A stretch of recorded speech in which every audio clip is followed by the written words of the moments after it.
ನಮಸ್ತೆ, ನಾನು ಪ್ರದೀಪ್ ಅಂತ, ಅಡ್ವೊಕೇಟು. ನನಗೆ ಬ್ಯಾಕ್ ಪೈನು 1.5 ವರ್ಷದಿಂದ ಇದೆ.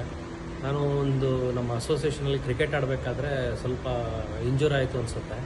ಬ್ಯಾಕ್ಗೆ ಸ್ವಲ್ಪ ಪೇಯ್ನ್ ಆಗಿತ್ತು. ಅದಾದಮೇಲಿಂದ 1.5 ವರ್ಷದಿಂದ ಸಖತ್ ಬ್ಯಾಕ್ ಪೈನ್ ಇದೆ. ಒಂದು 15 ನಿಮಿಷ ನಿಂತ್ಕೊಳ್ಳೋಕ್ಕಾಗೋದಿಲ್ಲ, 15 ನಿಮಿಷ ಕೆಳಗಡೆ ಕೂತ್ಕೊಂಡು ಊಟ ಮಾಡೋಕ್ಕಾಗೋದಿಲ್ಲ. ಆ ಥರ ಮಾಡಿದ್ರೆ ಈ ಸಖತ್ತು ಬ್ಯಾಕ್ ಪೇಯ್ನ್ ಬಂದ್ಬಿಡುತ್ತೆ, ಅದು ತಡ್ಕೊಳಕ್ಕಾಗೋದಿಲ್ಲ. ಅದಾದಮೇಲೆ ನಾನು ಡಾಕ್ಟರ್ನ ಫಿಸಿಷಿಯನ್ಸ್ನೆಲ್ಲ ಕಾಂಟ್ಯಾಕ್ಟ್ ಮಾಡಿದೆ, ಕನ್ಸಲ್ಟ್ ಮಾಡಿದೆ. ಅವರು ಎಕ್ಸ್ರೇ ತೆಗೆಯೋಕೆ ಕೇಳಿದ್ರು. ಎಕ್ಸ್ರೇಲೂ ನಾರ್ಮಲ್ ರಿಪೋರ್ಟ್ ಇದೆ, ಏನು ಪ್ರಾಬ್ಲಮ್ ಇಲ್ಲ ಅಂತ ಹೇಳ್ತಿದ್ರು. ಆದರೂ ಬಹಳ ಪೇಯ್ನ್ ಇತ್ತು. ಮತ್ತು ಕೆಲವೊಂದು ಮೆಡಿಸಿನ್ಸ್ ಎಲ್ಲ ಕೊಟ್ಟರು. ಆ ಮೆಡಿಸಿನ್ಸ್ ತೊಗೊಂಡಾಗ ಒಂದು 15 ನಿಮಿಷ, ಒಂದು 2 ಅವರ್ 3 ಅವರ್ ಸ್ವಲ್ಪ ಇದಿರ್ತಿತ್ತು, ರಿಲ್ಯಾಕ್ಸ್ ಆಗ್ತಿತ್ತು. ಆಮೇಲೆ ಮತ್ತೆ ಅದೇ ಪ್ರಾಬ್ಲಮ್ ಆಗ್ತಿತ್ತು. ಅದಾದಮೇಲೆ ಏನಾಗ್ತಿದೆ ಅಂತ ಗೊತ್ತಾಗದೆ ನಾನು ಸುಬ್ರಹ್ಮಣ್ಯ ಸರ್ ಹತ್ರ ಬಂದಿದ್ದೀನಿ. ಅವರು ಋಷಿ ವೈದ್ಯರು, ಅವ್ರ ಹತ್ರ ಮೆಡಿಸಿನ್ ತೊಗೋಬೇಕು ಅಂತ ಬಂದಿದ್ದೀನಿ.